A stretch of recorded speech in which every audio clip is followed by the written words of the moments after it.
I'm Daniel Bass, manager of the South Asia program at Cornell University. And I'm Shavin Senavaratna, graduate student in architecture at Cornell and student worker at the South Asia program.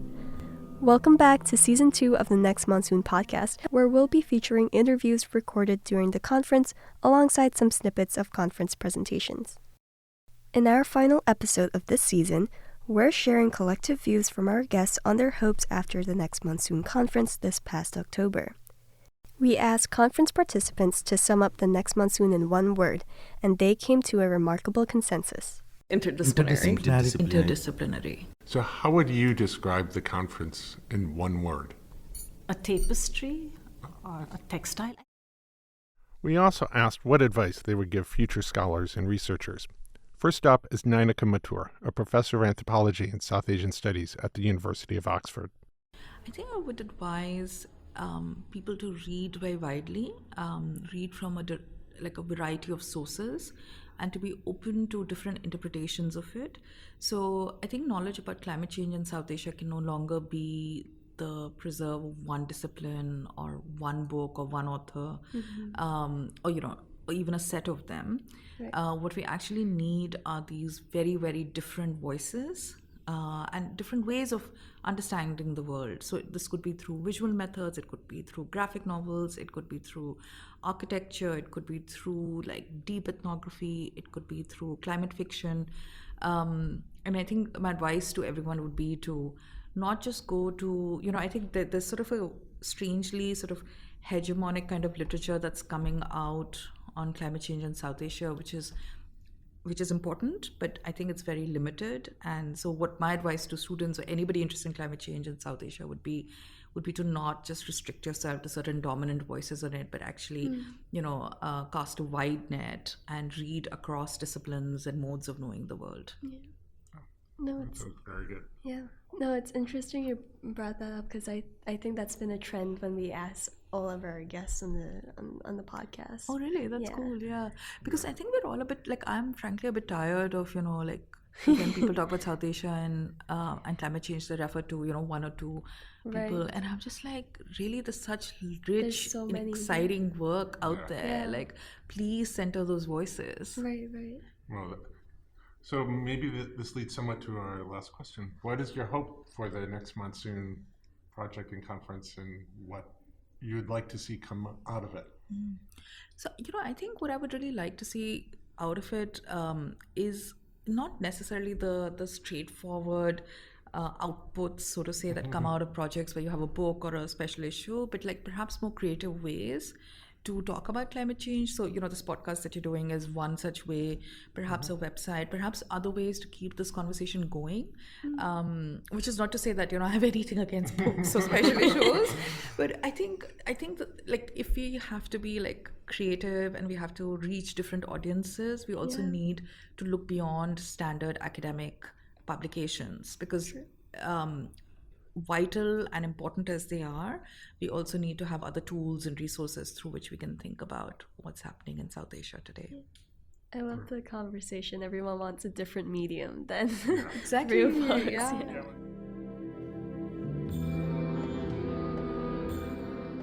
What is your hope for the next monsoon? What goes beyond this conference for you? Oh, wow. I hadn't really thought about outputs. I think the podcast is a great idea. I mean, I've been thinking about this a lot because my students, I'm not certain that they really read anymore as part of a regular practice. And what we do as academics is starting to look more and more esoteric. So I love the idea of a podcast. I loved hearing about graphic novels. I just, thinking about how can we talk about these issues to wider groups of people, I think is really great. And I don't think academics have a great track record of being innovative in this area. But obviously, maybe beyond the edited volume, there should be some other outputs. Yeah, and also maybe a follow-up conference. I mean, I know this has been an incredible amount of work, but it would be great to see what everyone's doing in 5 years. Yeah, that would be cool. That would be good. And I think what would be good would be to have something in South Asia, which Right. especially to like, rather than bring people here, getting there. And Right. we have talked in the past of doing some conference. Maybe it'd have to be in Sri Lanka, so the Pakistanis and the Indians and the Bangladeshis could all get visas. Hey, why And not? get That would that, be yeah. awesome. Yeah. Especially I don't know, just given like the historical work that's been done Yeah. there and stuff, like that would be great. Yeah, right. Yeah, right now, politically, economically, it's not quite the time, but it never is. So maybe in 5 years we'll work on that next year. Right. I also have another question of, is there any way you think this conference, you talked about how it might affect your research, how does it connect to, and maybe you might bring it to the classroom and how you teach? That's a great question. So I don't get to teach a class that's just South Asia, but I teach other classes where I bring in the South Asia wherever possible. One of which is on personhood, and there's a lot here on indigeneity, and I think some of the work in anthropology on kind of like the more than human. We've heard those themes here, so I think that's something that I might bring in. I also teach a class on materiality and meaning, and again, like the questions of how we make meaning out of landscapes or kind of nature cultural assemblages is something. So I think definitely, and this is always what happens is like some of the people here I know their work, but others I don't, and so I'm writing down names and references, and I will go back and look everybody up and see what I could bring into a lecture or what I could bring into like a reading list. That was Lorena Searle, an associate professor of anthropology at the University of Rochester, and next is Rohit Majumdar, an urban planner and architect who teaches at the School of Environment and Architecture in Mumbai. One of the things that has emerged consistently in panel after panel has been about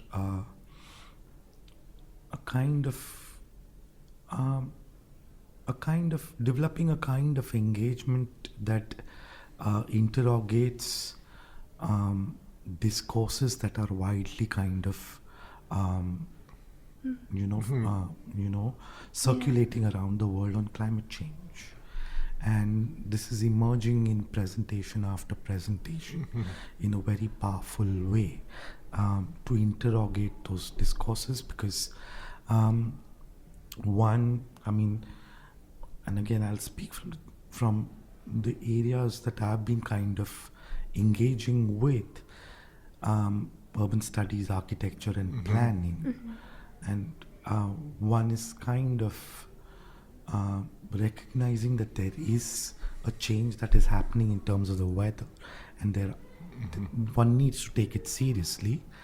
But what one gets affected by and concerned about is that what it seems to want to address actually gets invisibilized, because it does not engage the discourses when they circulate from one place to another, don't engage with the real concerns and issues that emerge from those places that they circulate to, and there need to be counter discourses that need to emerge from there.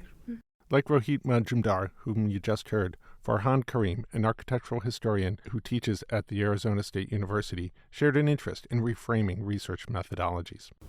I haven't thought about it, but I think that we probably need. I mean, since as a researcher, a scholar, my primary area is architectural history, so I can have a kind of open remark on that in that sector. I think that we have much to do about writing the history of climate thinking in South Asian architecture. I mean that. So I have mentioned that in my talk that there's two different issues at hand for architects and architectural historians who are working in South Asia. Number one is trying to understand how architects and designers in that region think about climate.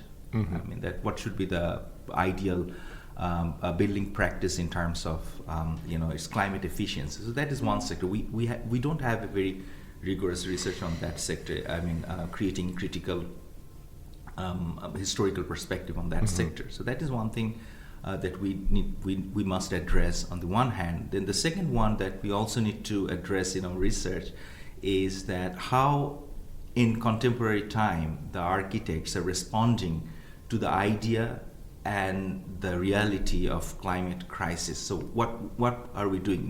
Where the discipline is heading towards?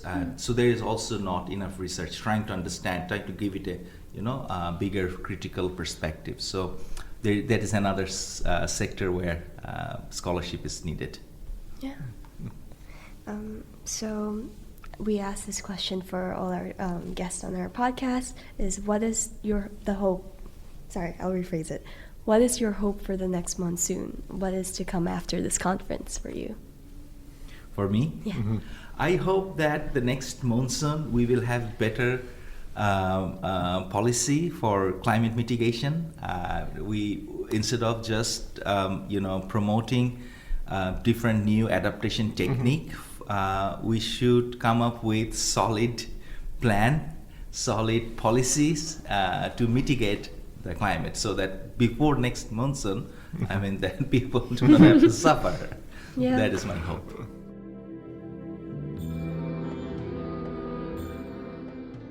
What are your hopes for the next monsoon conference and project? What do you hope to come out of this? I feel like this has been good enough. Yeah, I feel like all the things that of course I do look forward to the next step, and I see that to see how a lot of these conversations come into the final work. But that is not. But yes, so of course I look forward to that. But I think this itself has been rich enough, and I like the idea of these conversations even without the pressure of a final product at the end of it. So. Yeah.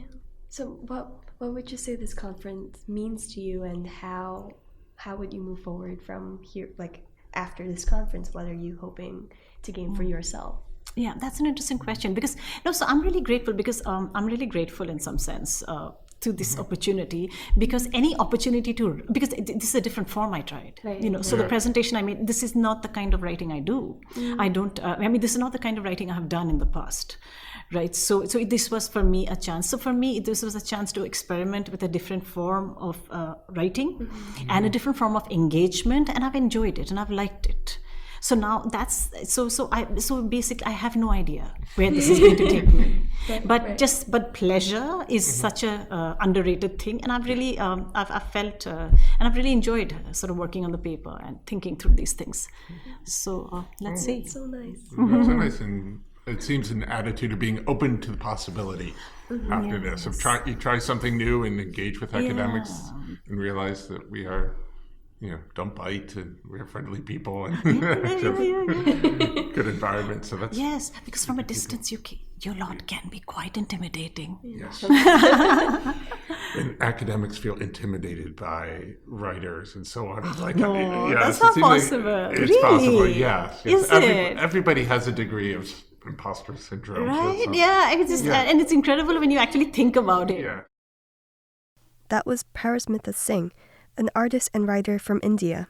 And next, we hear from Camilla Dewan, an assistant professor of anthropology at Uppsala University in Sweden, who was previously a postdoctoral research fellow at the University of Oslo in Norway.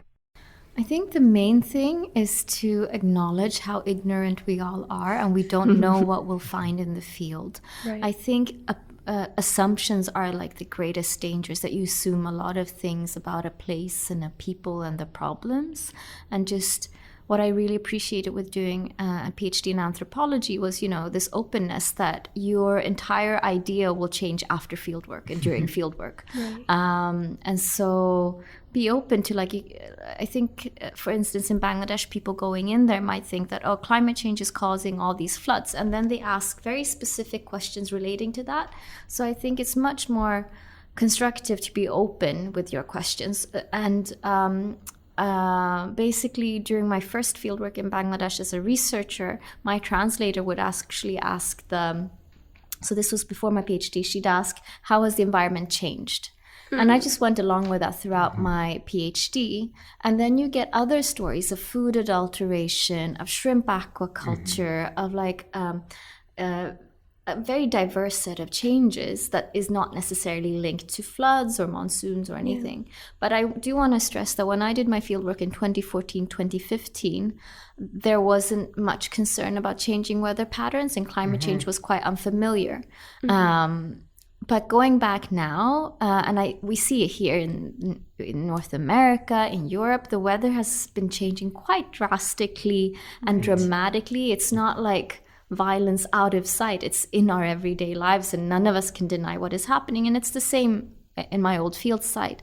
So I think it's really pressing to deal with the fact that the monsoon and the seasons are changing. We don't know when the rain is going to come, how much rain, how little rain. So how do we cope with this uncertainty? And for that, I think we need to focus on South Asia as a whole to ensure the health of water bodies.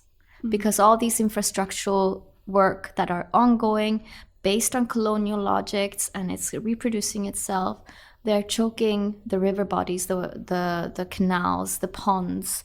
Ponds are being replaced with, concrete and buildings. So I think a takeaway is how can we, try to find ways of restoring ecologies.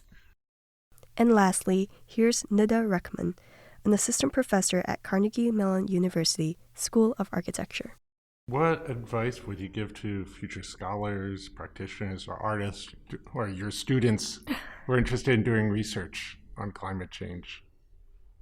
I think the advice that I'll take away from the conference that I, will pass on, which I think this is things that I think with as well, but it became very clear in yesterday's conversation about, I'm going to try to remember how she put it, but it was about this notion of attention to whether it's something that we are terming as local or whether it is something that we are terming as universal. In either case, or in whatever spectrum within that, you have to be attentive to the politics of whatever that is, that by itself it does not have predetermined politics, like it doesn't have a predetermined position, and that in any of those, let's say, scales, for lack of a better word, you are dealing with, you can have a frame that is more abstract, or you can have a frame that is coming from the lived and from the ground. And I, would advise students and people I work with and myself, remind myself to stay with the latter, right? Oh, that makes sense. And the attention of the local and universal, I realize in framing this conference, we tried to show how South Asia was a microcosm of universal aspects of climate change, but also realize that local does, I'm realizing in listening to these presentations, those locals conditions in South Asia and from whether all over are very clear. So not just South Asia, but in Sikkim and Bangladesh and Pakistan and in Mumbai, that those, are very important. So that's yes, and I think that even I think attention to them also helps to particularize what we may think of as the universal, right? Like I think that they blend together and they operate through contradictions. So a so-called modernist project of climate resilience, for example, or planting in my work on kind of botanical experimentation or forest plantation or whatever kind of universalizing impetus this is, it has, will also have embedded within it and against it the local and the more lived, let's say, contingencies, which will emerge from it and will trouble the universal.